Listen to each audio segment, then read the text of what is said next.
Конкурс рисунков «Страна Батыров» изначально был организован Сибайской художественной школой как мероприятие традиционного характера, проводимое лишь в пределах нашего города. Активный интерес к нему детей расширил границы конкурса до Зауралья. И вот в нынешнем году творческое состязание носит статус уже республиканского. Свои заявки на участие подали почти 500 молодых художников из городов и районов республики и даже соседней Челябинской области. Финальный этап конкурса «Страна Батыров», подведение итогов и награждение участников и победителей прошли в Сибайской детской художественной школе. Аплодисменты бурные, не жалеем! В конкурсе «Страна Батыров» принимали участие ученики общеобразовательных учреждений, воспитанники художественных школ, станций юных техников, центров детского творчества, а также студенты среднеспециальных и высших учебных заведений. Работы были представлены самые разнообразные – живопись, графика, скульптуры, изделия из дерева и многие другие интересные художественные направления.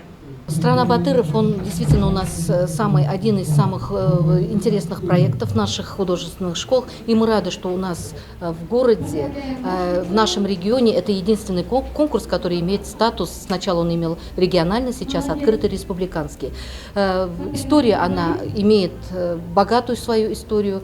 И то, что с этого года он стал республиканским, мы благодарны Министерству культуры, мы благодарны администрации нашего города. И надеемся, что этот конкурс станет одним из ведущих брендовых мероприятий нашего города. Основная тематика творческого состязания напрямую связана с эпосом «Урал-Батыр». По условиям конкурса молодые художники должны хорошо знать содержание этого произведения и попытаться отобразить его в своих работах. В этом плане молодые таланты не подвели. По итогам «Страны Батыров» около 200 конкурсантов были награждены дипломами. А вот студентка 3-го курса педагогического факультета Сибайского института БГУ Тансулпан Сафина удостоилась высшей награды художественного соревнования – Гран-при. Рисованием я занимаюсь с детства. В этом конкурсе я участвую не раз занимала места.